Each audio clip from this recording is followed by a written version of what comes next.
Então boa tarde a todos. Boa tarde. É, Boa é, tarde.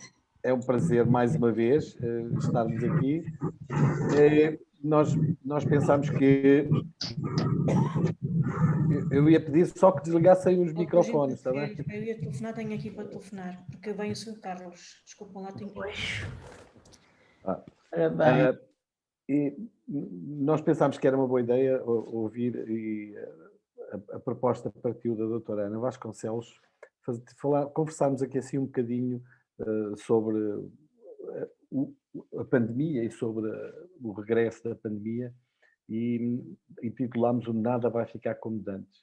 E aquilo que nós se calhar gostávamos de conversar um bocadinho era o que é que os alunos, os pais e as escolas aprenderam. Foi, como sabemos, e eu vou ler a parte do convite, foi mesmo um período difícil para a aprendizagem escolar. A distância e consequente afastamento aproximou-nos a todos a novos momentos. Se para muitos representou um tempo de agradáveis sensações e vivências em família, para muitos outros revelaram-se dificuldades que não se imaginavam possíveis e, consequentemente, as desigualdades ampliaram-se. A escola refundou-se em múltiplas soluções digitais e, mais do que manter um ritmo antecipadamente planeado, tentou aproximar-se e não abandonar os seus jovens. E agora, no regresso, nada vai ficar como de antes. E nesta volta ao presencial, há que perceber o que é que realmente aconteceu e como pode e deve desenvolver-se o trabalho escolar. Convidámos uma especialista em saúde mental, uma professora diretora de um agrupamento de escolas e um representante de uma associação de pais encarregados de educação para, em conjunto, refletirmos sobre o futuro próximo. E o futuro próximo já está a acontecer. E o que está a acontecer, nós um pouco antes de nos ligarmos, estávamos aqui a conversar um bocadinho e o que está a acontecer, em muitos casos, é grave. Quer seja do ponto de vista das aprendizagens, quer seja do ponto de vista da saúde mental, e essa é talvez uma das questões mais preocupantes e aquela que mais problemas pode trazer. Eu ia começar aqui assim, pela diretora do agrupamento Espamol, no sentido de nos dar aqui assim umas pistas. Como é que está a ser, Emília? Está a ser diferente? Está a ser diferente, estamos a deparar... Estão a ouvir, não estão? Sim, sim, sim. Estamos a deparar exatamente com isso que a professora Adelino Calado acabou de referir, apesar de todas as mudanças, coisas boas. Existe aqui uma sensação agridoce, não é? Houve coisas boas que vieram da pandemia e vieram para ficar e que vieram efetivamente trazer coisas boas à escola, e houve outras coisas que este afastamento e esta falta do contacto social dos miúdos com a escola, com os professores, com todos, com toda a comunidade, veio trazer de mal, que é exatamente estes problemas de saúde mental que se vieram revelar agora a seguir ao segundo confinamento. No primeiro não foi tão determinante, mas agora se calhar com este acrescento veio agora a revelar-se. Tem sido muito difícil no primeiro período, primeiro semestre, acabámos por nos deparar... Paralisaste. Foi abaixo. Já estou cá outra vez, mas está a acontecer, não sei porquê. Pronto, de distúrbios alimentares, como eu estava a dizer, e agora com muitos casos de automutilação, em que já fizemos um inquérito, e não só aqueles que o fazem, mas também outros que, apesar de não fazerem, conhecem muitos casos, e é efetivamente muito significativo o número de casos dentro deste agrupamento. E as razões que os miúdos apontam, não é? Alívio de tristeza, a ansiedade que sentem, os ataques de pânico. Temos muitos casos de miúdos a chorar do nada dentro da sala de aula, miúdos a não quererem voltar para a escola. Temos casos também que depois, entretanto, achámos que aquilo era um caso de CPCJ, mas já é um caso clínico, porque ele primeiro não conseguia sair do quarto e agora não consegue entrar na escola. Portanto, existem muitos casos deste género, isto tem sido efetivamente a parte mais difícil, mas também temos coisas boas, como é evidente. Professora, doutora Ana, isto é mesmo um caso médico, não é? Ou um caso complicado para os médicos e para os pais, no fundo para as escolas, para os pais, mas depois acabam por cair no âmbito da medicina. A doutora também tem esta noção e esta sensibilidade relativamente ao que está acontecendo. Tem o microfone desligado, doutora.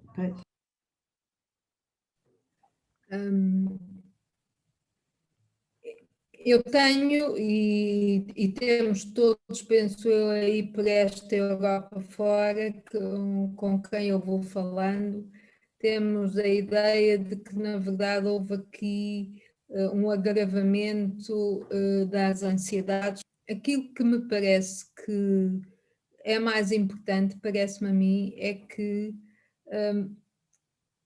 esta pandemia, apesar de tudo, veio trazer a possibilidade dos pais poderem perceber melhor os seus miúdos, e o confinamento ajudou nisso. E, portanto, o que eu tenho tido neste momento, e foi por isso que também achei que era importante pensar um bocadinho, nada vai ficar como de antes, digamos que podemos ter o outro lado, que é os pais estão muito mais capazes de tolerar as dificuldades psicológicas dos miúdos e pedir ajuda.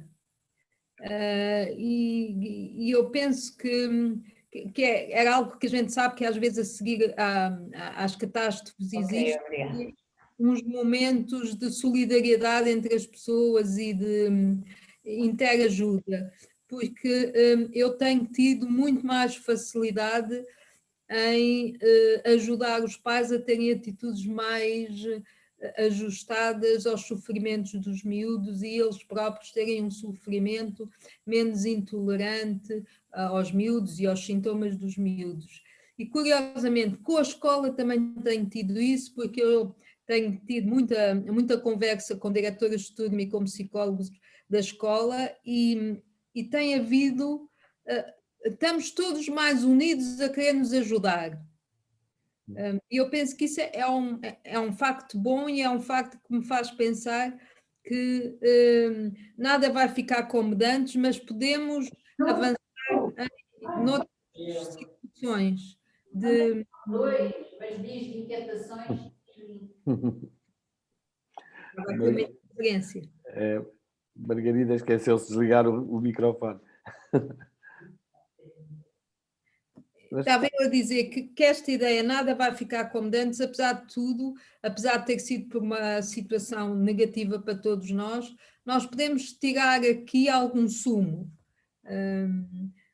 E, por outro lado, também a patologia que aparece agora é uma reação ao sofrimento que uma pandemia traz, ou seja, por um lado a gente pode perceber que é uma reação humana a uma pandemia e a um confinamento e a uma situação em que os miúdos ficaram isolados uns dos outros, isolados da escola, ou seja, também tem esta consequência, já dizia o Nietzsche, humano demasiado humano, isto também é humano, é uma reação humana. Este aproximar que tem sido entre digamos, a saúde e os pais e a compreensão com os pais, será que os pais também já compreendem melhor os professores e os professores também compreendem melhor os pais? Ou será que isto vai ser diferente do que era de antes? Alberto, qual é a sensação que tem por aí nas associações de pais? Muito boa tarde a todos, antes de mais, e muito obrigado pelo convite, é um gosto estar convosco. Sem dúvida nenhuma, se há virtude que efetivamente nós vemos em todo este tempo que passou, é exatamente essa preocupação, essa colaboração muito maior que na maioria das circunstâncias e das escolas fez a família aproximar-se da escola. As associações de pais assumiram um papel preponderante, a intervenção junto de algumas crianças em risco, as crianças das necessidades educativas especiais, tudo isso permitiu que, de facto, os pais percebessem aquilo que é o espaço escola.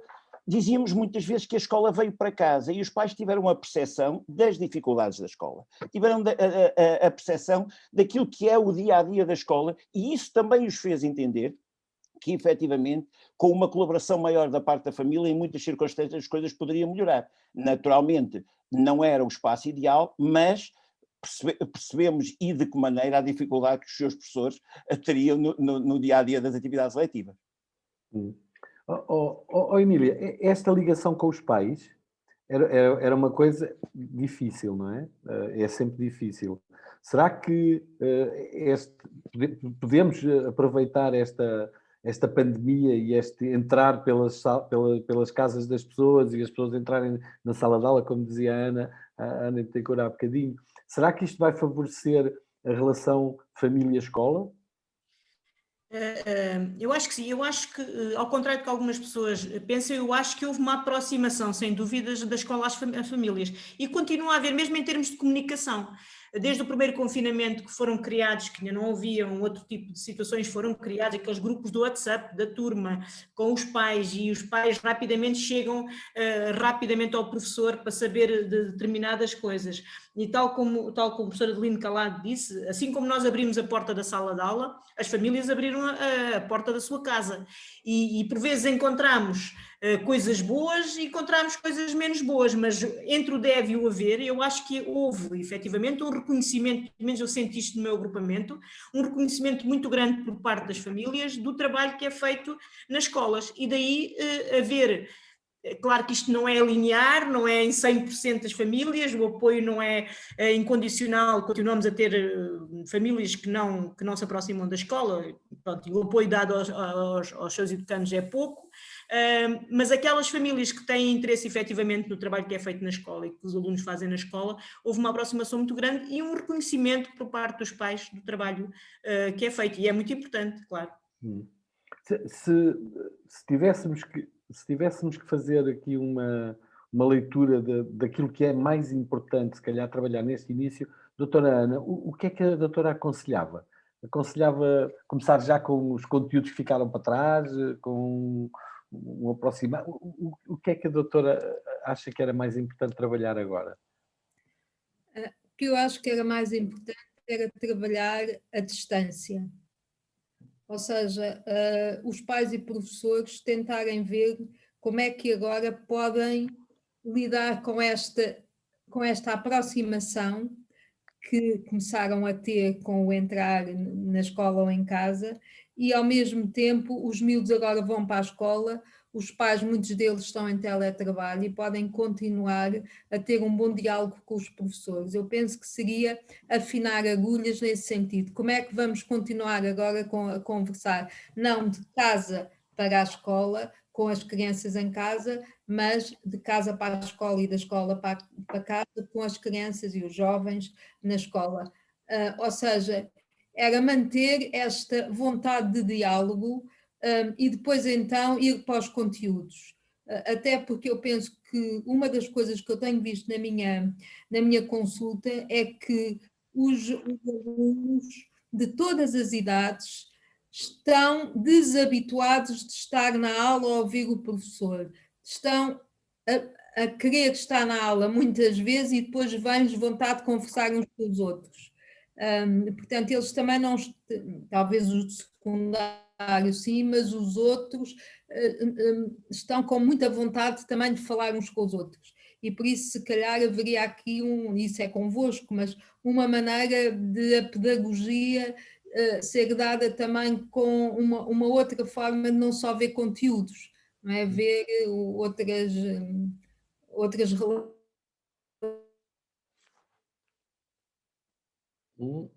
relações da intersubjetividade entre as pessoas. Então, Alberto, e os exames? É melhor ligar o microfone, Alberto. Ok. Eu penso que a Lucília tinha pedido para falar, não sei se queria fazer uma questão. É só ligar o microfone também. Já está. Sim. Então, boa tarde. Eu não sou especialista de nada destas coisas, mas sou mãe, muitos filhos e tal, e falei com outras pessoas durante este período. E uma das coisas que eu acho que me pareceu importante nas conversas foi não só ligar a escola à família, a família à escola, a relação escola-família, mas, sobretudo, ligar às crianças e meter os filhos nesta relação escola-família. Portanto, falar com as crianças de coisas da vida, das coisas da vida. Lembro-me que às tantas o meu filho gostava que me perguntava-me, então como é que foi hoje o teu dia? Porque eu perguntava-lhe, então, o que é que se passou na escola? E ele dizia, coisas, que coisas? Na escola? Ele não tinha, não chegávamos a lado nenhum. E eu comecei a falar de coisas da minha vida, não é? E ele achou, às tantas, também estava a falar de coisas da vida dele. E claro que algumas delas tinham a ver com a escola e com as aprendizagens. Por exemplo, porque é que ele uma vez trouxe um papel escrito para casa porque falava com o menino do lado? E a professora dizia que os meninos estavam a falar uns com os outros. E eu disse, mas tu estavas a falar de quê? Mas a professora estava a falar de quê? Dos seres animados e inanimados. Então isso não era giro? Isso é uma coisa muito engraçada. Mãe, olha, mas não sei como é que foi, comecei a falar com o André do cão e depois começámos a falar do cão dele e depois não sei o quê e a professora ralhou. Portanto, o que é que eles estavam a fazer no fundo? Acho eu. Estavam a aplicar aquilo que estavam a ouvir.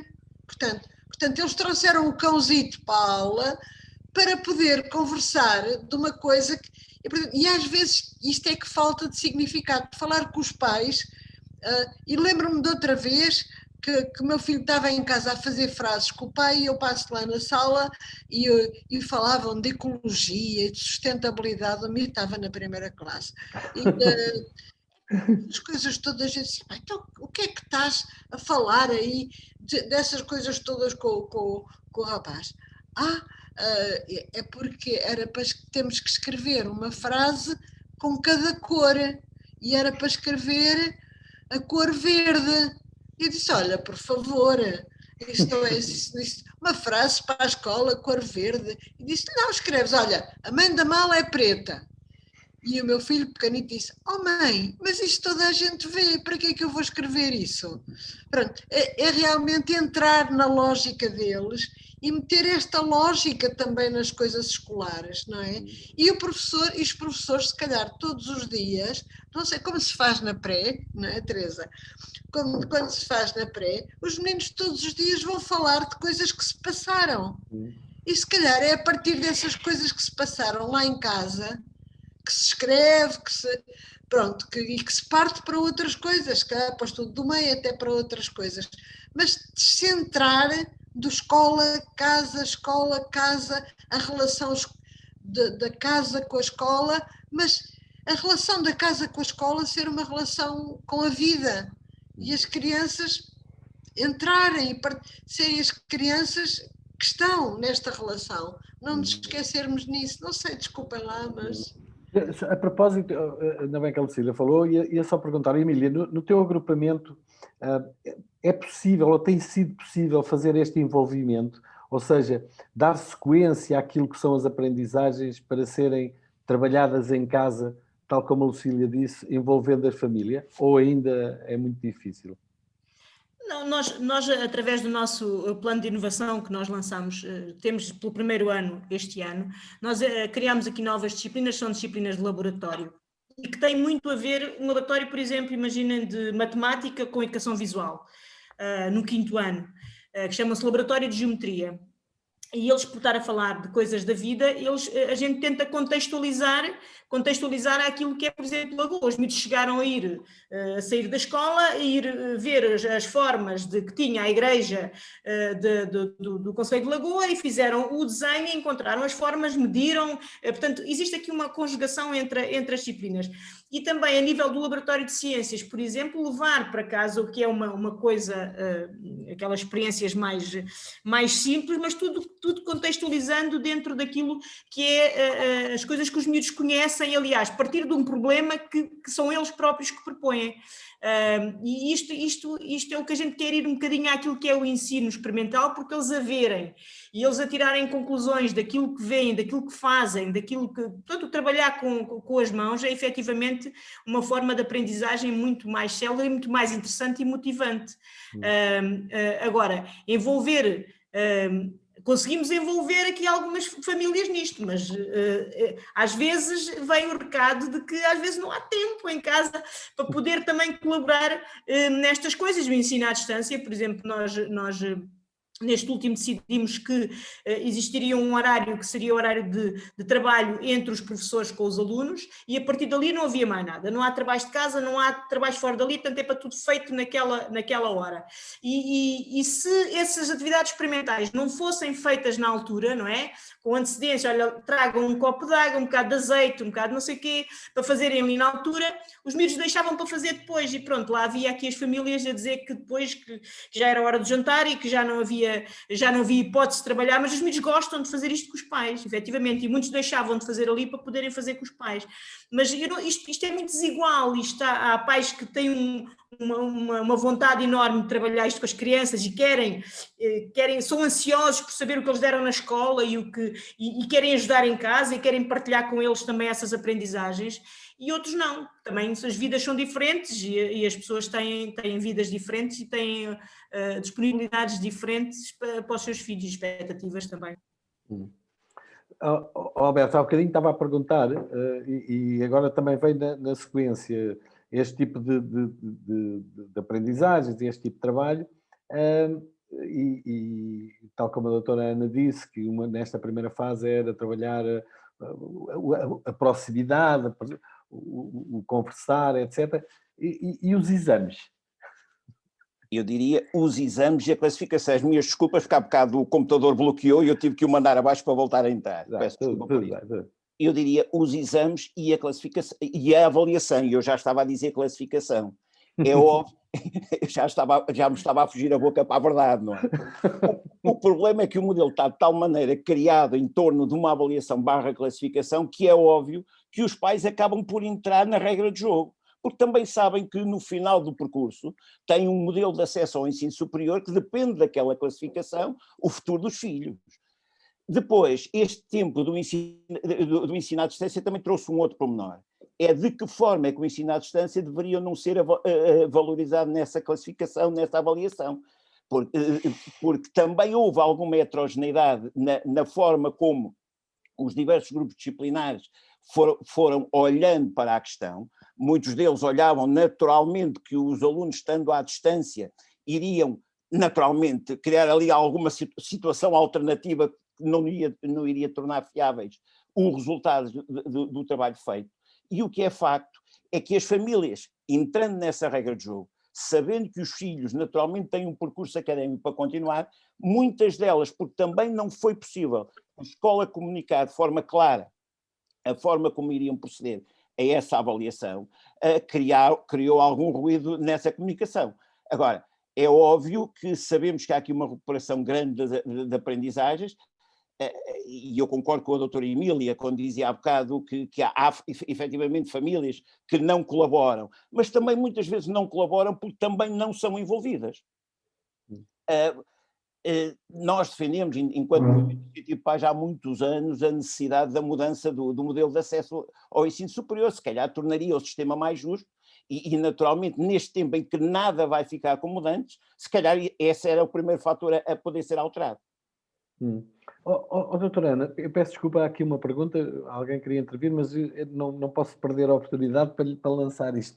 Doutora Ana, acha que se em vez da classificação ser um número, se fosse de outra forma, por exemplo, como é no pré-escolar, em que se informa, se dá um feedback aos pais de uma forma mais qualitativa, acha que era importante para o crescimento das crianças ou não? Eu acho que sim, e até se prende com aquilo que há bocado estávamos a falar, porque uma das coisas que eu acho que tenho visto muitos pais dizerem é que eu agora percebo as dificuldades dos meus filhos. Eu não tinha percebido o que é que a professora ou o professor me diziam, mas eu agora percebi porque estive a vê-lo, que muitas vezes eles até nem intervinham muito, mas estavam na mesma sala, e a mim parece-me que é mais suave a pessoa ver uma qualificação de satisfaz bem, satisfaz quase, ou eventualmente ainda não satisfaz tão bem, é mais fácil uma pessoa pegar e perceber isso e encontrar soluções, mesmo que não sejam as boas, mas pelo menos encontra soluções e há meio caminho andado para poder querer entrar no processo de ajuda, do que os números, até porque os números têm má fama, como se costuma dizer, não é? Quer dizer, há o célebre 18,7, com esse entras sempre em medicina, por exemplo, não é?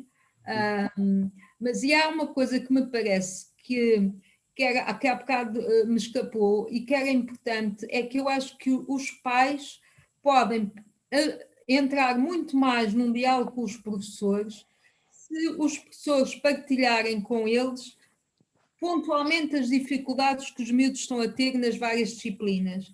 Porque eu penso que os pais não sabem eventualmente os métodos da matemática ou da fisicoquímica ou as regras da gramática, mas perceberam como é que podiam ajudar os miúdos a solucionar situações pontuais. E isso faz com que, se uma professora lhes perguntar, mas eu estou com esta dificuldade aqui, não sei se também notou isso quando esteve com eles, eu acho que há um ponto de encontro. E este ponto de encontro pode ser uma forma empática das pessoas dizerem estamos os dois neste caminho. E isso, na verdade, a parte qualificar em vez de quantificar é sempre muito, apesar de pode criar equívocos, mas aqui não os cria, é sempre muito mais amiga de um diálogo do que um número que é estanque, digamos assim. Não é? Muito bem, obrigado. Partilhamos da mesma opinião. Há aqui o Rui Martins, queria intervir. Rui. Muito obrigado, boa tarde a todos e a todas. Pronto, eu, em primeiro lugar, tenho acompanhado as vossas iniciativas e o tema de hoje, nada vai ficar como de antes, de facto é um tema que a escola não pode ficar como era antes, forçosamente pelo Covid, pelos vários confinamentos que existiram, quer em 2020, quer agora em 2021, e portanto a escola vai ter que mudar e é obrigada a isso, e portanto ela já mudou a questão do plano digital. Um dos pontos fortes desta pandemia foi de facto a necessidade do plano digital ir e estar nas escolas, e a escola ir para casa, como chegou a nossa casa. Eu estou a falar em nome de uma confederação de pais independente, que é a CNIP, e portanto a escola veio para as nossas casas, a escola veio para as nossas associações de pais, e portanto nada pode ficar como de antes. E portanto aquilo que a escola vai ter que fazer, porque aquilo que nos preocupa e aquilo que tem chegado à CNIP neste momento tem a ver de facto com os alunos que sempre ficaram para trás, mais para trás ficaram. E portanto, a juntar a estes, há outros alunos que ficaram por força das circunstâncias também para trás, e depois as questões da saúde mental que vêm ao de cima, todas em conjunto, vão de facto fazer com que os alunos continuem, muitos deles a ficar para trás. E portanto, se a escola agora não der este salto, não conseguir ter professores destinados a apoiar estes alunos individualmente, a reduzir o número de alunos por turma e por aí adiante, dificilmente nós vamos acompanhar esses alunos. E, portanto, esses alunos vão chegar ao 12º ano com grandes dificuldades, e se não houver uma alteração do acesso ao ensino superior, naturalmente que vai haver uma grande dificuldade dos alunos poderem prosseguir os seus estudos. Isto é aquilo que eu vejo como pai. Também estou ligado à educação profissionalmente, mas de facto é isto que me preocupa. E a escola, para o ano, neste momento há um grupo de trabalho que foi feito para, no fundo, tentar implementar estratégias para reforçar as aprendizagens que não foram aprendidas. Há muitos casos onde as aprendizagens foram, enfim, de alguma forma conseguidas, mas há sempre aqueles 3, 4 alunos numa turma que infelizmente não conseguiram acompanhar. E esses alunos de facto estão para trás, e esses alunos é que têm que ser recuperados. E a escola tem meios, tem humanos, tem professores que são capazes e têm competência para ajudar estes alunos. Mas o que é que a escola precisa? Da autonomia para poder fazer com que estes professores possam estar ao lado desses alunos na sala de aula, e muito mais. E, portanto, era esta a minha intervenção para já que eu queria fazer e, portanto, de reforçar que nada pode ficar como antes, mas a escola tem que mudar e ser diferente. Muito obrigado. Obrigado. Emília, isto que o pai disse, será que eventualmente mudando estratégias não era possível apanhar todos? Porque alguns ficaram para trás, outros ficaram para a frente, mas aqui há muita dificuldade. É necessário exatamente isto que o pai falou, não é? Que não é só a escola que tem que mudar toda a dinâmica à volta, que falou aqui de coisas fundamentais, não é? Que tem a ver com aqueles exames que se faz no 12º ano, para terminar a escolaridade obrigatória, tem a ver com o tipo de apoio logístico. O ano passado o que é que foi feito? Foi dado um crédito horário suplementar para se poder fazer algumas coadjuvações para poder recuperar aprendizagem, mas isso não é suficiente. Nesse estudo que está a ser feito agora, que referiu e que as escolas foram consultadas, foi enviado um documento para os centros de formação, no sentido de perceber quais eram as aprendizagens essenciais que tinham ficado para trás, qual era o número de alunos que tinham ficado para trás, dentro daquilo da nossa percepção, o que é que era necessário reforçar aqui, reforçar ali, mas é a diminuição do número de alunos por turma, mais horas para o diretor de turma, para apoios, para isto, ou seja, agora isso são questões logísticas que têm que vir de cima, não é só a escola, com aqueles recursos que tem, fazer, agora de repente já temos que fazer o que fazemos e agora temos que recuperar. Portanto, tem que haver uma mudança profunda e tem que vir de todo lado, isto tem que ser uma logística global, não pode ser uma coisa só de escola, tem que ser tem que vir do Ministério e tem que vir com reforços aqui para outras questões. Teresa, tem que ligar o microfone. Muito brevemente, eu acho que foi interessante o que a Emília referiu do regresso das crianças à escola e algumas com comportamentos ou alguma sintomatologia que pode ser preocupante, ansiedade em regressar, quando a maior parte das crianças estava feliz porque tinha saudades dos amigos. Eu pergunto à Ana Vasconcelos, qual será a razão? Porque para algumas crianças também foi penoso estar em casa.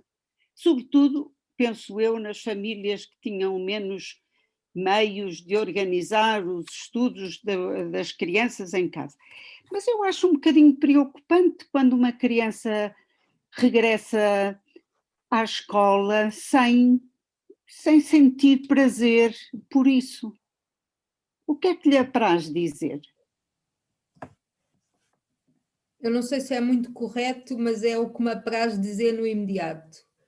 É que penso que isso também é o reflexo de muitas das crianças, quando veio o primeiro confinamento, não terem uma relação positiva com a escola, por um lado. Por outro lado, há outra coisa que depende da idade, mas tem a ver com os miúdos até aos 12 anos, 12 anos é número, mas por ali a ambivalência é muito complicado, porque têm um pensamento um bocadinho imediato e, portanto, pensam assim, vou para a escola, vou ver o João. Mas ao mesmo tempo também não posso ver aquela série que via logo em casa. Ou seja, há aqui, talvez a casa acabe por puxar mais, às vezes, não porque seja uma escolha inteligente e de boa inteligência emocional, como agora se diz, mas porque, na verdade, eu penso que a maior parte das crianças, é claro que são as que eu vejo no meu consultório, mas a maior parte das crianças, por vezes, não sentia muitas vezes qual é o meu objetivo pessoal, está na escola. E muitas vezes, e naquela altura, a falta de diálogo entre os pais e os professores, a escola e as famílias, pode ter um pouco, algum reflexo aqui, que era muitas vezes, os miúdos sabiam quando vinha um recado dos professores, era porque a coisa não tinha corrido bem. Os pais sabiam quando vinha um recado da professora, era porque a professora também achava que não estava a haver algo muito positivo naquele aluno ou naquela aluna. E, portanto, havia muito este território do negativo e não de uma partilha e de uma vontade de saber que quer em casa, quer na escola, tudo poderia ir a contente deles, os poderia satisfazer, ou pelo menos sentirem que tanto os professores como os pais estariam num território de ajuda e de partilha de soluções, e não às vezes de serem um bocado para os miúdos, não é inimigos, mas pelo menos de costas voltadas. E eu penso que tem a ver um pouco com isso, tem a ver com, e a gente sabe que há muitas estatísticas e muitos estudos que mostram isso, apesar de todas as estatísticas valem o que valem, mas que os miúdos não tinham, os miúdos portugueses não tinham um grau de satisfação de estarem na escola assim tão homogéneo e tão grande como eventualmente até noutros países, não é? Muito bem. Mas esse trabalho em casa, por outro lado, veio-lhes dar... Nós fizemos aqui um inquérito, eu trabalho com algumas escolas do Conselho de Sintra, e uma das coisas que os miúdos disseram é que aprenderam muito e trabalharam mais a parte da autonomia. Ou seja, conseguiram estar, como estavam sozinhos, o trabalho da autonomia e alguma responsabilidade naquilo que eram as tarefas que tinham de desenvolver aumentou. Será que isso não pode ser uma boa oportunidade para também alterarmos um pouco aquilo que são, no fundo, as tarefas, as estratégias, as metodologias utilizadas na escola? Eu não sei a quem é que ia perguntar esta. Se calhar à senhora diretora.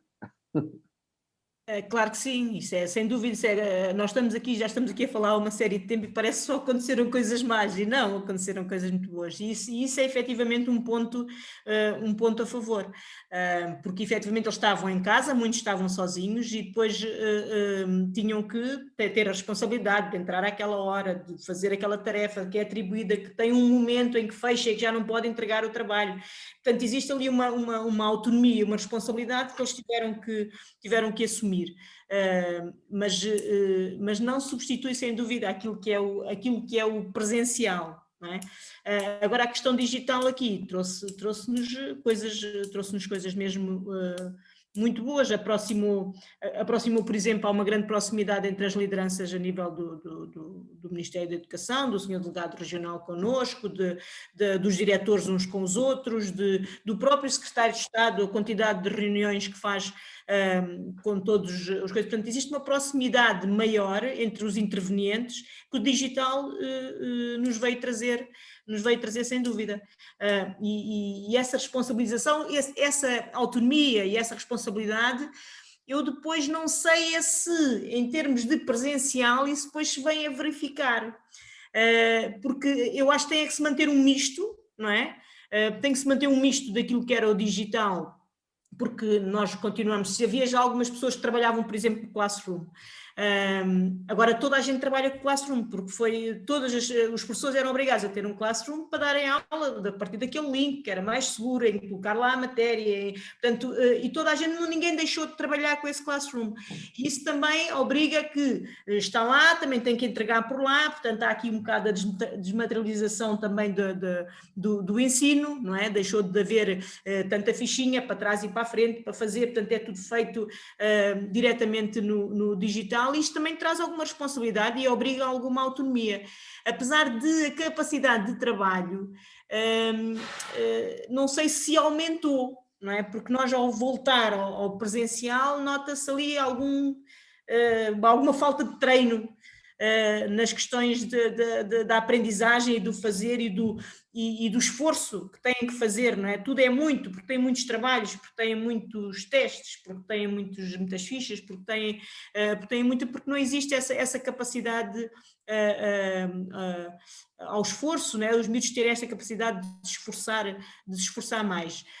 Porque é diferente o digital. O meu filho dizia, por exemplo, quando voltou ao presencial, e aprendi mais hoje na aula de matemática do que neste mês que tivemos hoje, porque eles não têm uma capacidade de concentração, que é uma coisa que é mau no digital, à distância, não é? Que é a capacidade de concentração. Eles têm um telemóvel ao lado, em que estão já num grupo a falar com outros amigos. A questão também da avaliação é muito duvidosa, não é? Porque eles arranjam sempre maneira de conseguir, pronto, de conseguir lubriar as coisas e aumentar os seus resultados.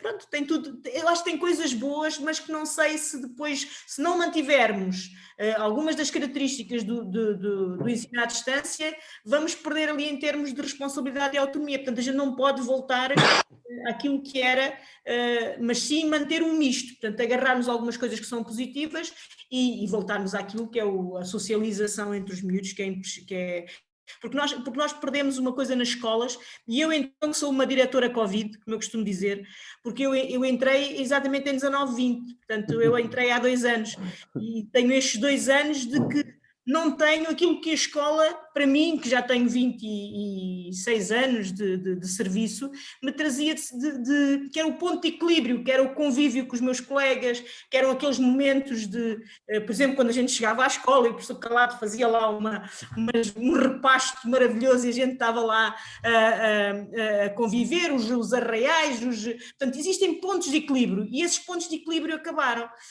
Portanto, nós acabamos por ter... É difícil gerir uma escola, assim como os alunos também ficaram privados de uma série de coisas que lhes dava também fazia esse ponto de equilíbrio entre aquilo que é a escola e o trabalho e a frustração às vezes de não conseguir, e depois isto leva a outras coisas porque também ainda não fomos capazes de repor esses pontos de equilíbrio, que eu espero que esteja para breve. Lembra-me agora de uma questão, porque a autonomia e a responsabilidade é que não se trabalha só na escola, não é? Trabalha-se em casa. Aliás, devia-se trabalhar logo desde muito cedo, mas os papazinhos ainda vão levar os meninos à escola, ainda vão buscar, ainda vão pôr não sei aonde, etc. Alberto, será que agora isto vai mudar um bocadinho? Ou seja, será que estes momentos de confinamento também vieram dar um pouco... a capacidade aos pais de perceber que os miúdos conseguem ser um bocadinho mais autónomos do que aquilo que a gente pensa? Professor Adelino, uma resposta taxativa eu gostava de lhe poder dar, não é? Porque efetivamente é a tal resposta do $1 milhão, como se costuma dizer, porque efetivamente nós temos uma heterogeneidade de famílias grande, sabemos que muitas famílias perceberam e valorizaram o trabalho que efetivamente a escola faz, sabemos também que o ensino à distância trouxe uma motivação grande e as próprias famílias se envolveram no processo, e naturalmente, do lado da escola também sabemos que este regresso ao presencial trouxe um outro fator, é que a tentação para os testes como única ferramenta de avaliação credível e consistente e fiável também veio trazer alguma desconfiança à família naquilo que será o modelo avaliativo da escola. E volto a colocar a questão no que diz respeito à comunicação escola-família. É importante a família perceber aquilo que o professor vai fazer. Se a família perceber de uma forma clara, e dou-vos um exemplo, e passou-se com a minha Associação de Pais, em entendimento com o senhor diretor, entendemos que a Associação de Pais deveria ser o veículo de comunicação do estado da arte no momento mais grave do Covid para as famílias. E articulámos perfeitamente. E as famílias a cada momento, através de nós, perceberam os casos, da forma como a escola estava a trabalhar, o que é que estava a fazer e como é que estava a tentar controlar a situação. Sabíamos que havia problemas, sabíamos que os problemas estavam a ser tratados de acordo com aquilo que estava estatuído, mas também sabíamos que nada estava a ser escondido. E também não quer dizer que no processo de avaliação haja questões mais escondidas ou menos escondidas, longe disso.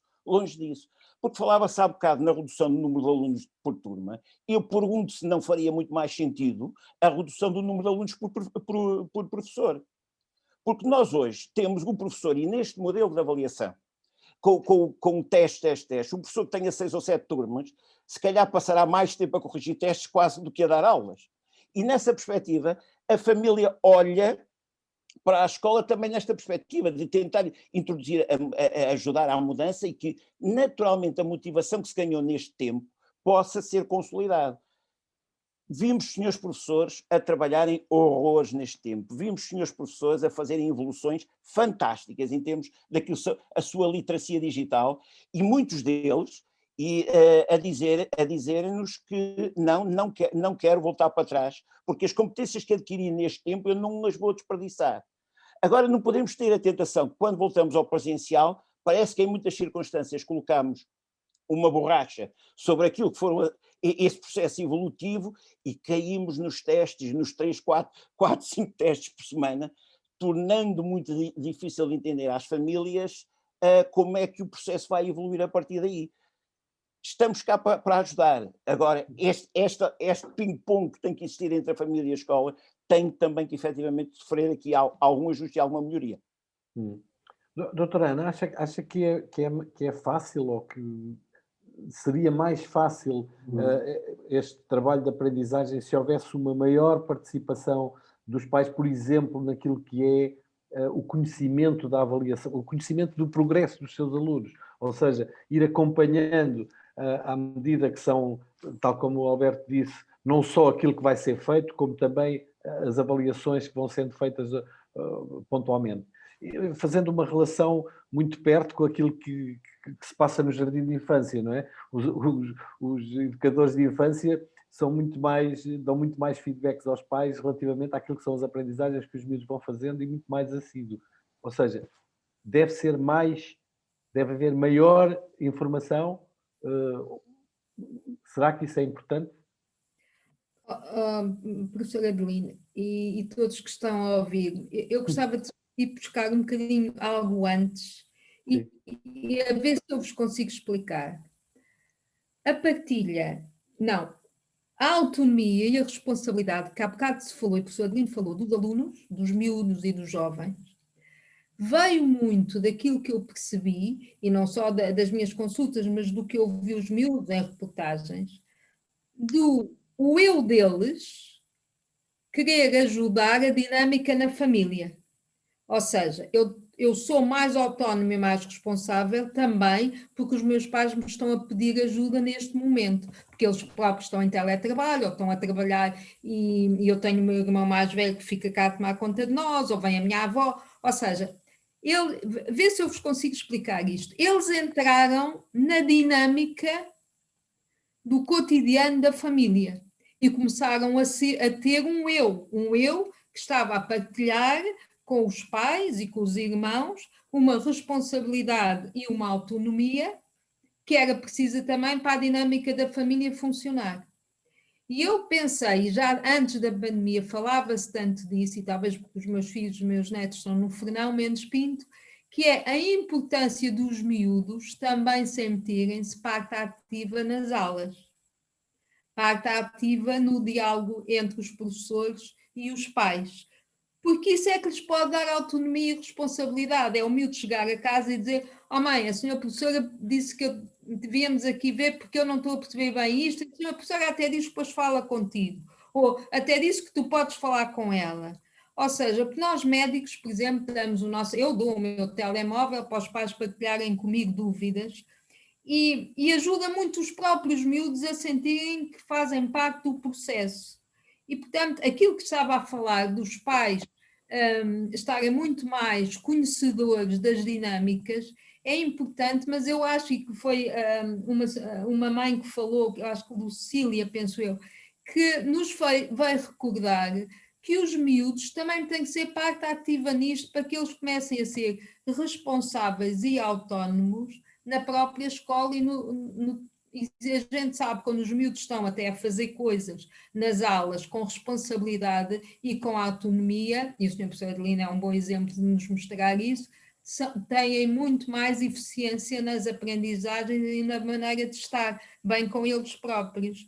E eu acho que o que era preciso é ver se os elementos de autonomia e de responsabilidade que a pandemia trouxe nos miúdos que estavam em casa, se não conseguem agora passarem para a escola e os próprios professores criarem uma dinâmica de partilha e de ajuda e interajuda de uma forma talvez um pouco diferente do que é habitual. Não sei se isto vos faz aqui alguma capacidade de associarem as coisas de outra forma, porque a autonomia e a responsabilidade trabalham o eu de cada um de nós, e o eu de cada um de nós começa por ser solidário com as pessoas de quem a gente gosta mais, que são os pais, os irmãos, os avós, quando os miúdos estavam tão aflitos com contaminarem os avós, e portanto, se isso conseguisse passar-se para a escola, e os miúdos sentirem que têm um eu que é participativo, com responsabilidade e com autonomia na dinâmica das aulas e com os professores. Emília, achas que a autonomia que as escolas têm favorece esta aprendizagem da autonomia dos alunos? Ou até que ponto é que tu consegues, como diretora, e dentro da tua autonomia, alargar as aprendizagens neste sentido da aprendizagem, no fundo, da aprendizagem da autonomia? Eu concordo plenamente. Concordo plenamente com aquilo que foi dito aqui relativamente a envolver os alunos no processo. Envolver quem está envolvido no processo tem sempre muito mais, acho que é sempre melhor. Tanto que nós, desde que iniciámos, temos feito sempre as assembleias de delegados. Tal como eu tenho um grupo, um classroom do Conselho Pedagógico, eu tenho um classroom dos delegados todos do agrupamento, em que faço reuniões com os delegados do segundo ciclo. Tem havido, efetivamente, aqui grande envolvência na parte dele, na criação de projetos. Vou dar um exemplo, por exemplo, os alunos do secundário, nós tínhamos 2 gabinetes, que era o gabinete de línguas e o gabinete de matemática, que não era utilizado, aquilo era um depósito de livros e de materiais de cada disciplina, ou cada grupo disciplinar, e eles foram os alunos em Assembleia de Delegados, propuseram haver um espaço de estudo autónomo criado por eles e gerido por eles. Então está a ser construído por eles, eles é que estão a modificar aquilo dentro com o nosso apoio, como é evidente. Para os alunos de humanidades, estamos a fazer o gabinete que era de línguas, está a ser uma sala de estudo autónomo do grupo de línguas, e o de matemática para as ciências e tecnologias. E isto vem deles, e quando vem deles, efetivamente, nós temos dado abertura, e cada vez mais os miúdos têm chegado ao pé de nós, dizer, professor, estamos a pensar fazer isto, mesmo numa questão, por exemplo, de uma questão de saúde, de uma aluna que teve um distúrbio alimentar e está mesmo internada numa das clínicas aí precisa de 11 mil euros para estar lá 4 meses. Os miúdos fizeram ainda estão a fazer um movimento solidário no agrupamento, e já conseguiram recolher, eles já conseguiram recolher quase 4 mil euros, e ainda não começaram a pedir aos do agrupamento. Portanto, tem sido uma coisa através dos meios digitais, do Facebook, lá uma coisa qualquer que eles criaram, eles lá vão buscar aquilo, e sei que as pessoas, aquilo sensibiliza as pessoas, e as pessoas fazem logo um depósito, aparece lá coisa. Portanto, isto é tudo deles. E de parte do quê? Parte da Assembleias de Delegados. E porque comunico com eles facilmente, eles chegam facilmente à fala comigo, sejam da escola, onde é a escola sede e sobem as escadas e a minha porta está sempre aberta, seja por aquele grupo de alunos que estão ali, que depois passam e é comunicado em assembleia de turma, que é outra coisa que está também no plano de inovação a ser potenciado, porque efetivamente o envolvimento dos miúdos, pois eles falam de tudo, falam do campo, que tem a baliza partida e que tem não sei o quê, que gostavam de ter isto, às vezes coisas que eles não têm ideia de quanto é que as coisas custam, mas depois nós explicamos. Outras não, ideias ótimas que eles trazem à escola, e existe efetivamente aqui já mas isto tudo é um processo, e agora estávamos a falar, por exemplo, da avaliação e da questão do número, e eu acho que isto é um processo que estamos a tentar desmontar, né?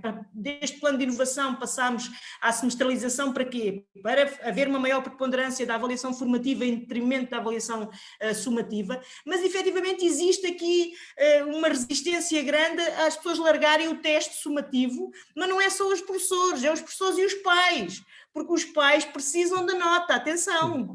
E se a gente acaba com os testes, eu lembro que eu tive uma escola em tempos em que acabaram com os testes, e foi um problema quando não havia uma nota, porque, mas eles fazem, mas está lá a avaliação, e os pais perdem o controle. não é? Mesmo nas avaliações intercalares que nós fazemos o descritivo, tal como está aqui a ser relatado, como se faz no pré-escolar, fala-se das aprendizagens essenciais, fala-se da evolução do aluno, fala-se do tipo de atitudes que ele tem, fala tudo, mas bastou pôr lá, e são 3, o NS, o S ou o SB, e eu falo com mãe, o meu filho mostrou-me, eu disse, tiveste 2 LCBs, um SBS, um USB, pronto, e aquilo ficou por ali. A gente vai ter que retirar isto também, para quê? Para o pai pôr os olhos naquilo que é o descritivo, que é o importante, não é? Mas isto é uma guerra, porque as pessoas depois sentem-se inseguras. O que é que isto quer dizer? Onde é que isto me localiza? Tem dificuldades aqui e ali, depois é 3, é 4, é 5. As pessoas têm muito esta insegurança, e isto, por isso é que eu digo, isto tem que ser desmontado, mas é um processo, e é um processo difícil, com muitas resistências em vários sentidos. Muito bem, muito bem. Demora tempo, mas chega lá. Eu gostava só de dizer alguma coisa na linha do que daquilo que foi dito. Eu gostava de saber, porque há pelo menos aqui 2 representantes de associações de pais. Na minha perspectiva, muitas vezes, isto já foi aflorado, chamam-se os pais à escola porque há problemas com os miúdos. E eu parece-me que isto é contraproducente. Acho que a interação entre pais e professores deve, por um lado, ser, é óbvio, alertar os pais para algum problema que se encontre, mas, sobretudo, para passar informação. Eu lembro-me de situações tão interessantes, estão aqui alguns colegas que se lembram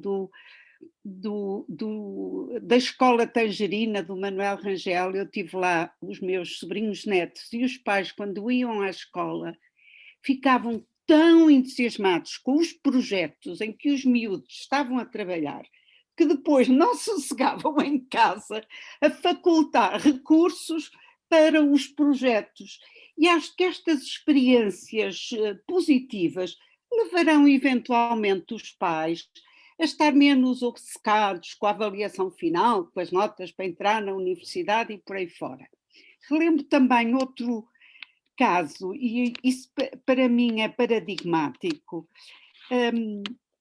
nomeadamente quando se pensa em famílias de classes menos favorecidas ou que não pertencem à classe média como os professores.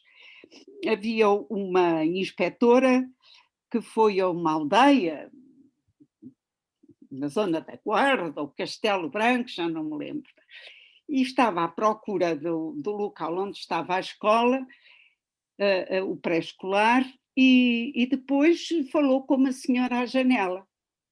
E ela deu-lhe indicações e depois disse assim: ai, senhora inspetora, desde que está cá, aquela senhora educadora, até parece que nós gostamos mais dos nossos filhos. Eu acho esta história adorável, porque penso que um dos papéis dos professores é exatamente este.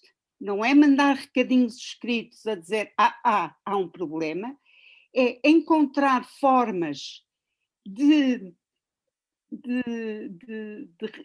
interação dos próprios pais com os filhos, de forma a que os pais, por um lado, se entusiasmem com a escola, não se intimidem com aquilo que se passa na escola, mas, por outro lado, aprendam a gostar mais dos seus filhos, em vez de receberem os recados exatamente opostos.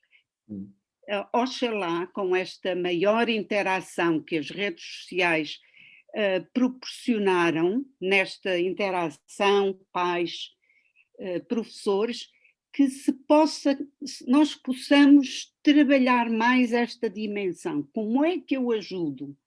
E sem sermos psicólogos, que não somos, mas como é que eu ajudo estes pais a gostarem mais dos seus filhos?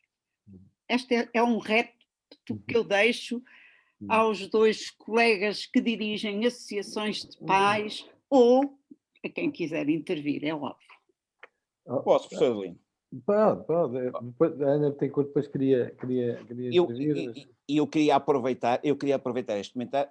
A questão básica está na confiança com que nós olhamos para a escola. E não podemos continuar num ambiente de escola em que naturalmente o professor desconfia do pai, o pai desconfia do professor, o funcionário, o assistente operacional é, para muitos, considerado quase o filho do Deus menor e efetivamente tem uma função vital na escola. Nós estamos na escola exatamente todos com o mesmo propósito, o mesmo objetivo, o foco na criança, no seu sucesso educativo, no seu bem-estar. Naturalmente, se pensarmos dessa maneira, se olharmos para a escola como uma verdadeira comunidade educativa, não temos dúvidas nenhumas que grande parte das questões que a doutora Teresa levantava agora, dos pais poderem gostar mais dos filhos ou aprender a gostar mais, é um contrassenso um pai confiar aquilo que é mais precioso, que é o seu filho, à escola, e no momento a seguir está a pôr em causa a escola. Não faz sentido. Não faz sentido. Eu não posso dizer à escola, toma conta do meu filho, e a dizer, fazes tudo mal, perdoem uma expressão, tendo lá o meu filho. Não faz. Eu tenho um dever de colaboração, eu tenho um dever de envolvimento natural com a escola. Da mesma maneira que eu, associação de pais, quando estou na escola, naturalmente tenho que procurar a associação de estudantes. Eu estou na escola não é por causa dos pais. Eu estou na escola enquanto associação de pais por causa dos alunos para contribuir para o melhor sistema educativo, para contribuir com propostas para a resolução de um conjunto de questões. Então, se existe uma associação de estudantes, eu tenho que falar com eles. Eu, na nossa escola, há uns anos que fazemos, nós, associação de pais, reunião com os delegados de turma. É a experiência mais deliciosa. E muitas vezes temos aquela ilusão, são pequeninos, não têm opinião. Não, não é verdade. Eles sabem quem o corre bem, o corre mal, o funcionário que é mais simpático, o mais antipático, a reação que a senhora diretora tem, quem é o senhor diretor, e acima de tudo têm propostas. Então nós só temos que potenciar esse aspecto, de maneira que eles próprios também tenham a opinião em relação à escola que é deles. Nós temos vindo há muitos anos a entusiasmar cada vez mais que os próprios representantes dos estudantes, dos alunos no Conselho Geral, tenham uma intervenção assertiva. Façam propostas. Porque naturalmente, se fizerem propostas consistentes, os pais estão naturalmente ao vosso lado. E por isso, eu acho que acima de tudo, temos aqui uma questão clara de confiança. Deixemos-nos de olhar para o outro como o chato do pai, perdoem uma expressão, que vai à escola só para pôr em causa o sistema, ou o professor, se é professor, então não vem lá coisa boa. Não, antes pelo contrário. Eu costumo dizer que sou um dirigente associativo que vejo os dois lados, porque sou casado com uma professora. Portanto, sei bem também o outro lado e aquilo que passa, nomeadamente com pais. Por isso, é óbvio que se nós olharmos para a escola como comunidade, em que todos temos uma obrigação e temos que estar comprometidos com um objetivo que tem de ser de todos, muitas dessas situações eu tenho a certeza que deixarão de existir, e aproveitando para comentar um comentário que está no bate-papo. É verdade que há famílias e famílias, e a escola tem uma obrigação clara de ser o porto de abrigo dos tais órfãos de pais vivos que precisam que alguém os apoie, que alguém os ajude. E por isso, em conjunto, temos a obrigação de fazer esse trabalho e contribuir para que essas crianças também possam ter futuro e também possam ter caminho para seguir.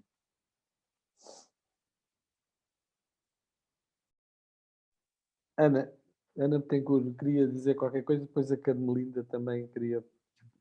Sim.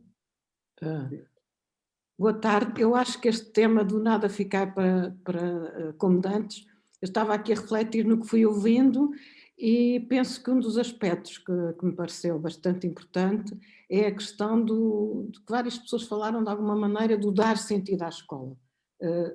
Mais autonomia, mais responsabilidade implica que os alunos saibam o que têm que fazer e os professores e os pais também.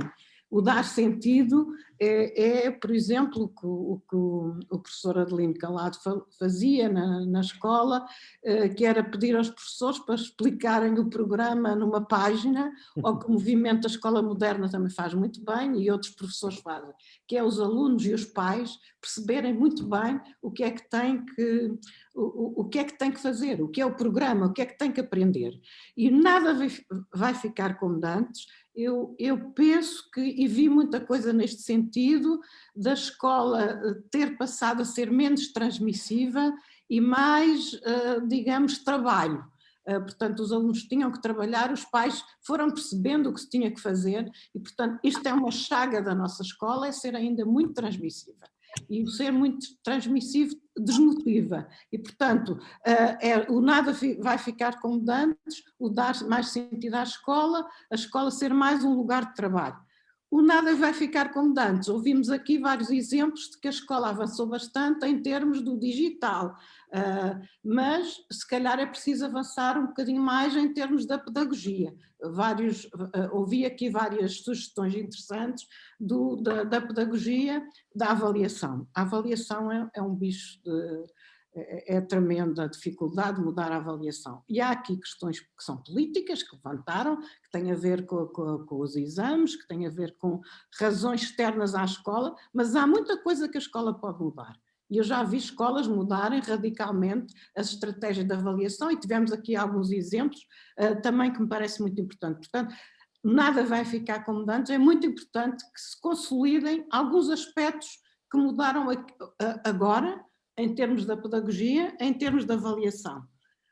Depois, esta nova relação, esta nova percepção da escola pelas famílias, era muito importante que fosse trabalhada, porque de facto até agora a escola era um bocado um espaço fechado, que se abriu. E nós vimos, e houve muitos artigos sobre isso e muitos trabalhos sobre isso, vimos, por exemplo, muitos pais espantados, mas então os meus filhos passam a vida a ouvir, não trabalham, não aprendem na escola, ou têm que vir aprender depois para casa e com as explicações. Isto mudou um bocadinho. E agora, para acabar, o que eu gostava de dizer é assim, nós temos muitos exemplos, sistematicamente temos exemplos de que houve processos de mudança e que depois vai ficar tudo como de antes. Pode ficar tudo como de antes se não se trabalhar a mudança. É preciso ter consciência, sistematizar as áreas da mudança e trabalhá-las. Eu ouvi aqui falar nas redes de professores, a professora falou aqui, a diretora falou das redes, do trabalho em rede de professores. Isto é muito importante, é um dos aspectos fundamentais da mudança, é o papel dos diretores, é o papel do trabalho cooperativo dos professores, que é fundamental na inovação, na gestão da inovação, mas depois é fundamental o papel dos diretores e as redes de diretores. E o que eu queria deixar aqui assim como ponto de reflexão é muito importante a sistematização. Este tema é muito interessante, obrigada a Ana Vasconcelos por ter sugerido este tema para uma tertúlia. Este tema é muito importante, é fundamental tomar-se consciência dos passos que foram dados, do que está diferente do antes, mas depois fazer uma gestão disto, fazer uma gestão, não se ignorar a mudança e trabalhar a mudança, quer em termos da formação de professores, do trabalho dos diretores, do trabalho em rede. E era só isto que queria deixar. Obrigada.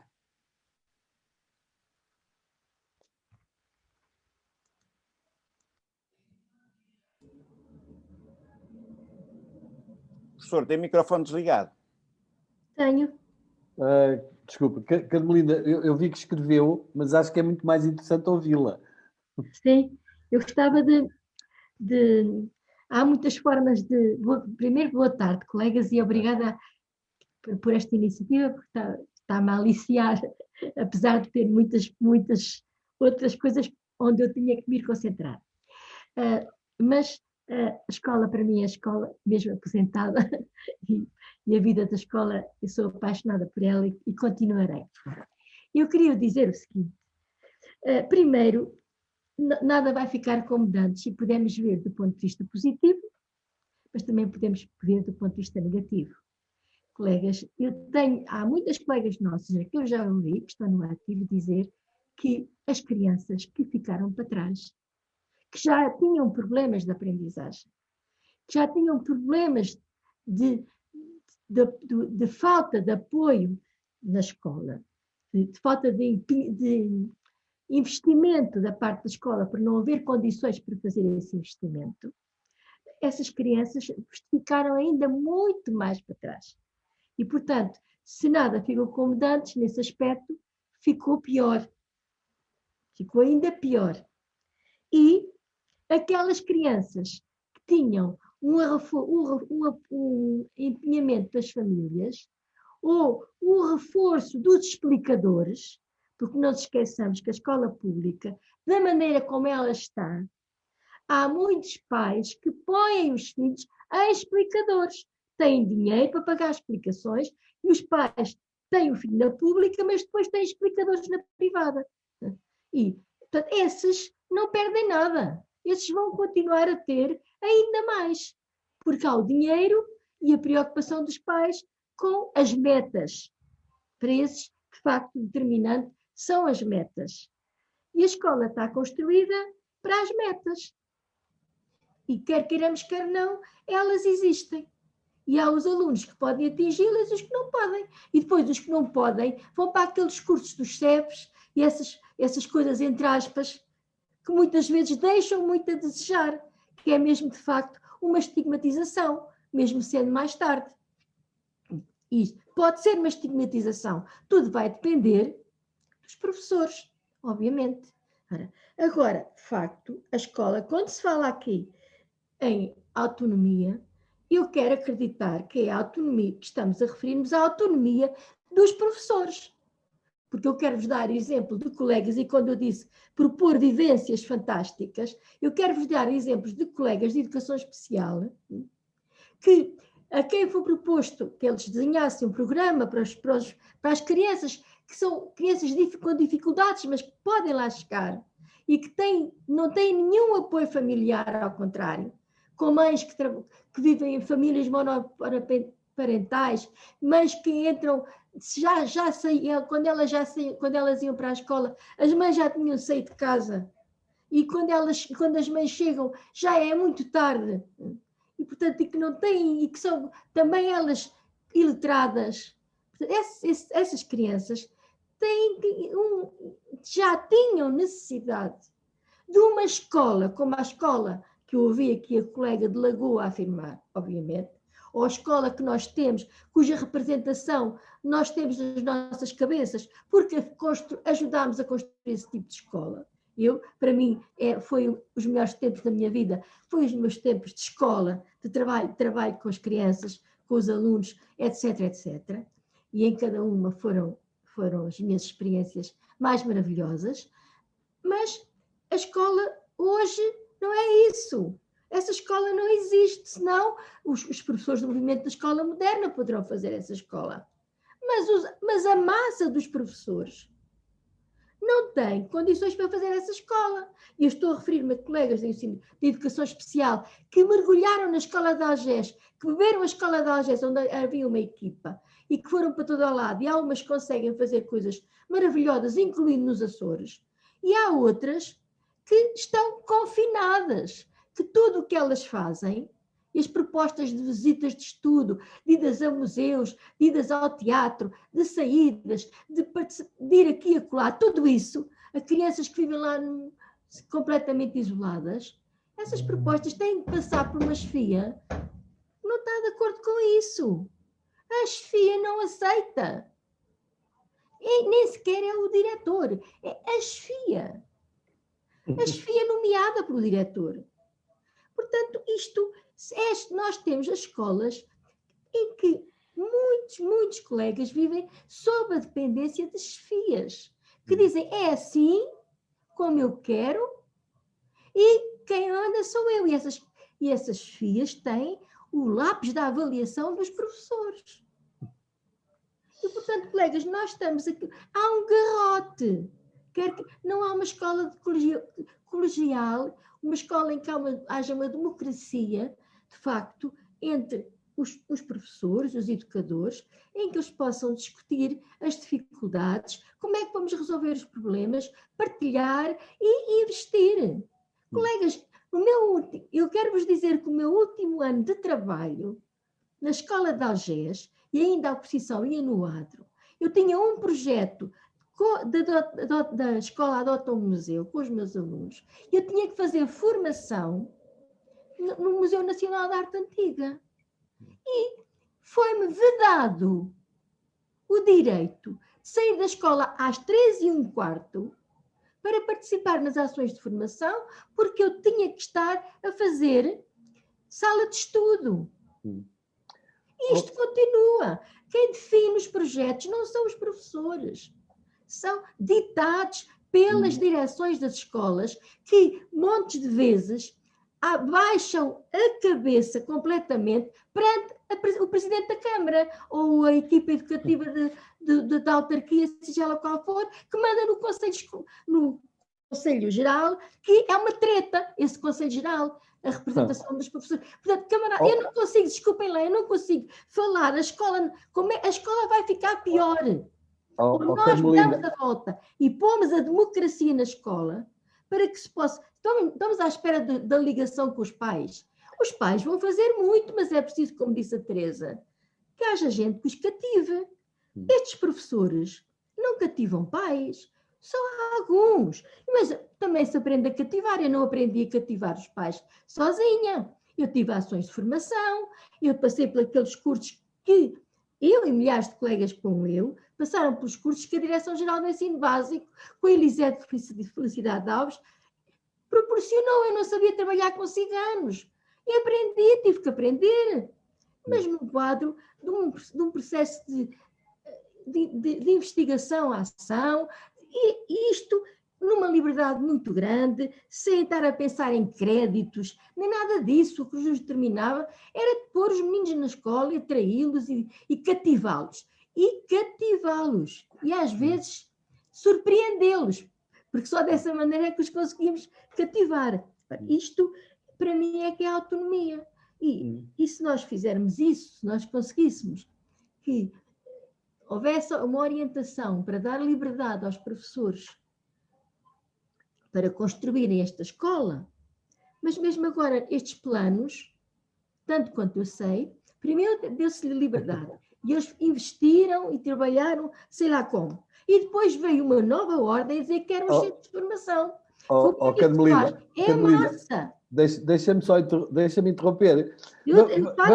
Para aqui. Vamos só perguntar ali à doutora Emília, a uma chefe, se é mesmo assim, não é? Porque não, eventualmente será em algumas escolas, mas na maioria das escolas já não é bem assim. Mas não, a Emília, desculpa, a Emília não está assim. Eu quero visitar a escola da Emília. Um pedido do Garcia Jiménez. Há um pedido para intervir. Certo. A Emília queria dizer qualquer coisa? Depois... Eu queria só fazer aqui uma ressalva. Primeiro, relativamente a este assunto, eu para já adoro ouvir falar pessoas que falam com paixão da escola. Né? E aqui nota-se, dentro de tudo, embora a minha percepção não é exatamente essa da escola o que se passa agora, porque pelo menos a nossa maneira de gerir a escola tem as decisões descem ao grupo, voltam ao pedagógico, portanto andam um bocado neste... Por vezes não há tempo para determinados assuntos descerem e nem sempre vem com o resultado que a gente quer, não é? Com a intervenção que deve ser. A intervenção e a cativação dos professores relativamente aos alunos é desigual, não é? Anda a um ritmo diferente, há uns que conseguem melhor, outros conseguem pior, por aí fora. Agora, um bocadinho de 7h30, desculpem lá. E pronto, olha, esqueci-me daquilo que ia dizer. Queria fazer aqui uma ressalva relativamente a estes meninos órfãos de pais vivos, como a gente costuma dizer. Neste confinamento houve aqui eu acho que eles nunca tiveram tanto apoio, pelo menos aqui no nosso agrupamento, como houve neste confinamento. Estes meninos estiveram sempre na escola, acompanhado dos professores de educação especial, de todos os professores que viram os seus projetos parados, como professores de desporto escolar, professores psicólogos, todos os recursos que a gente tinha. Nós tivemos 63 miúdos em 4 escolas abertas, não é?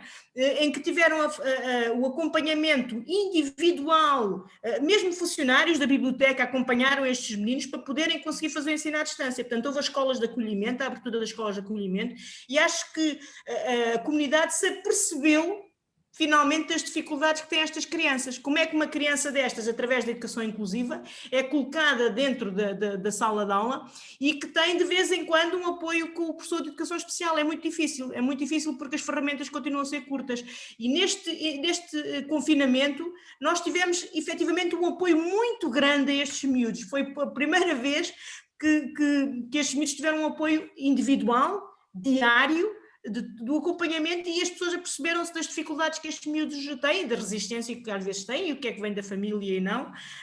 Portanto, aqui houve este apoio que não há no decorrer do ano, porque estão ligados a outras coisas e não temos recursos humanos para fazer tudo.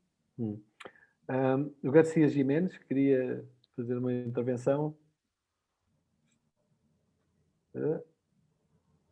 Tem que ligar o microfone.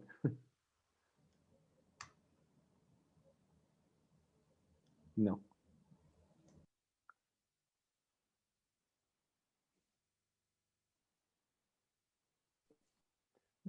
Hola. Olá.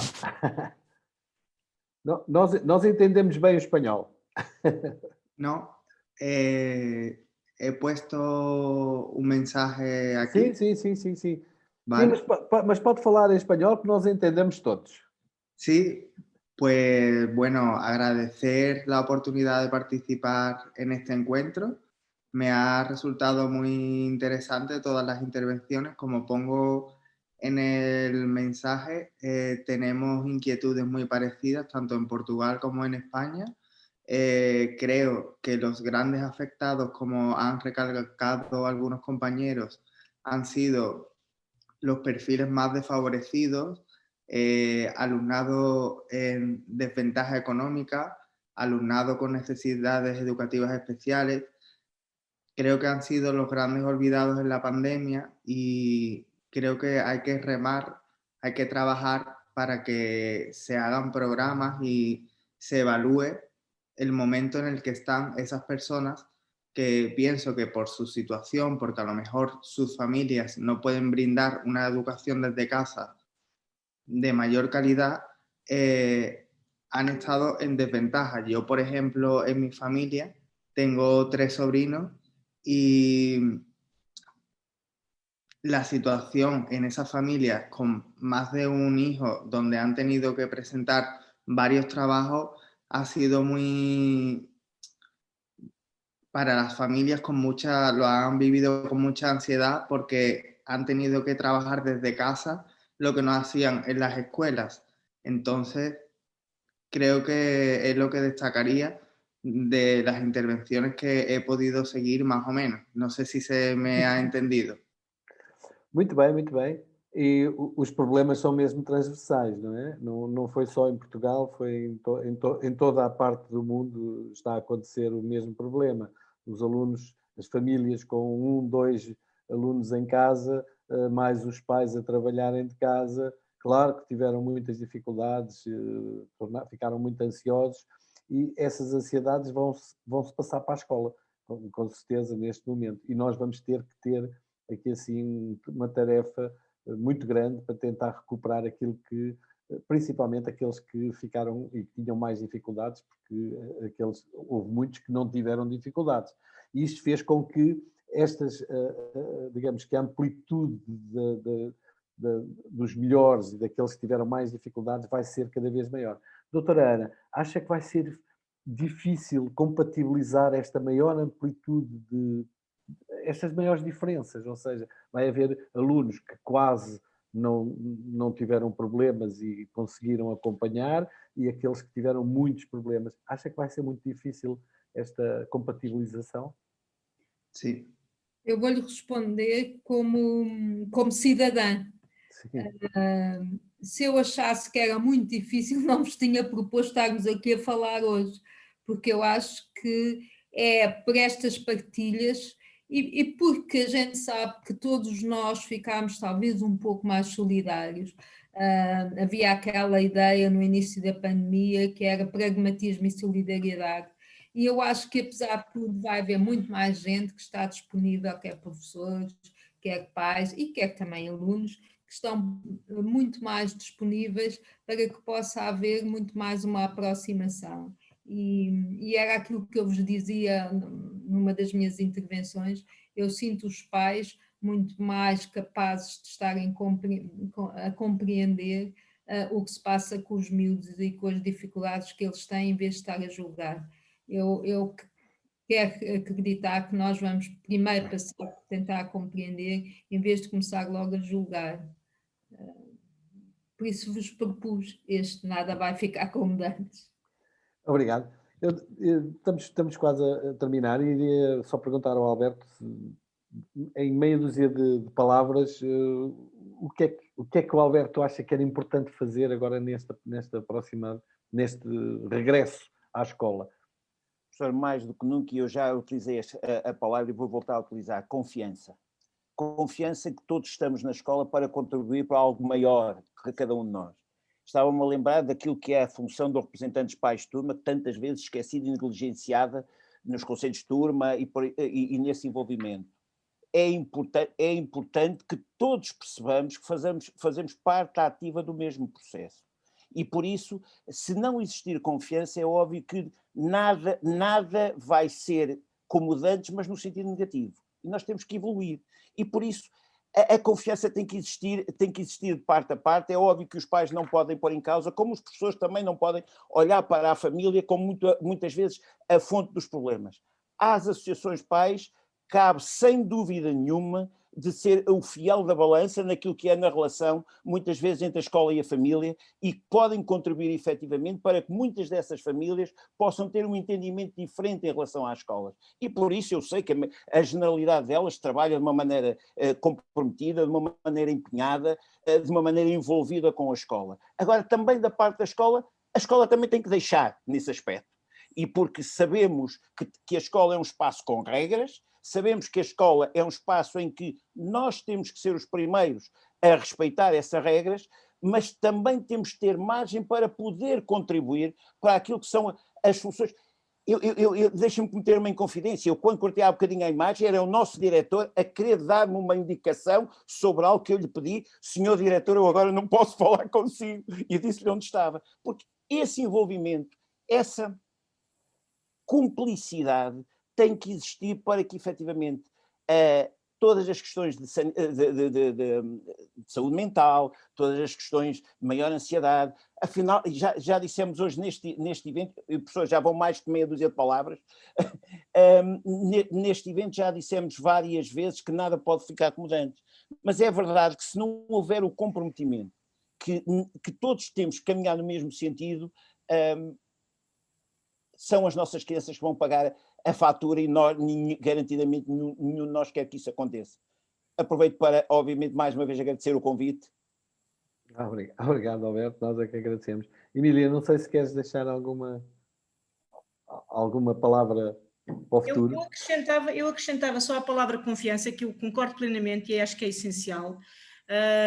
Eu acrescentava a transparência, porque também se houver transparência na relação que existe entre os pais e os alunos e os professores, porque todos temos dificuldades, têm dificuldades nas famílias, dificuldades na escola, os próprios alunos têm dificuldades, mas se houver transparência e houver essa confiança e acreditar, né, que existe sempre uma solução e que nós conseguimos fazer, eu acho que é essencial para todos levarmos as coisas a bom porto. E também agradeço o convite. Obrigada. Obrigado.